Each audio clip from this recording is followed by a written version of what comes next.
Carbohydrate এবং oxygen সে শ্বসন বিক্রিয়া সে নিজেও মানে শক্তি নিচ্ছে এবং যে অক্সিজেন ছেড়ে দিচ্ছে ওই অক্সিজেন প্রাণী মানে আবার কি গ্রহণ করে যাচ্ছে এবং শ্বসন প্রক্রিয়ায় সেই অক্সিজেন ব্যবহৃত হয়ে প্রাণীতে কি হচ্ছে এটি উৎপন্ন হচ্ছে। ঠিক আছে কিনা? অর্থাৎ উদ্ভিদের মূল কাজ হচ্ছে কি আমাদের অক্সিজেন সরবরাহ করা। উদ্ভিদ যদি অক্সিজেন সরবরাহ না করে থাকে তাহলে কি আমরা কি আমাদের শ্বসন ঘটতো না। আচ্ছা, অক্সিজেন সরবরাহ করা শুধু না, অক্সিজেনের বাইরে কি কি রয়েছে? উদ্ভিদ আমাদের কি দিয়ে থাকে?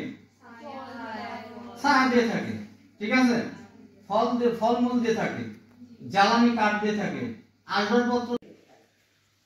এরপর আমরা যখন গাছটা নিয়ে আসি তখন গাছটা শুকানোর জন্য তো এ পর্যায়ে আমরা যে গাছটা দিব গাছটার ফুলের রং তাতে গাছের রং সুগন্ধ আছে কিনা সেটার সাথে সাথে আমরা এই বীজটাকে মিক্স করতে হবে। তারপর আমরা নিয়ে আসার পর গাছটাকে শুকানো যেভাবে নিউজ পেপারের মধ্যে স্থাপন করে গাছটা 24 ঘন্টার জন্য রেখে দিব।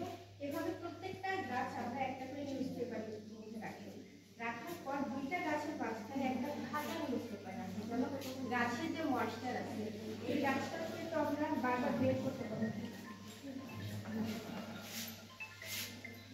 গাছটা যদি আমরা বারবার নিউজ পেপার খুলে নিউজ পেপারটা ফেলে দিই তাহলে গাছটার এই অংশগুলো সুন্দরভাবে শুকাবে না।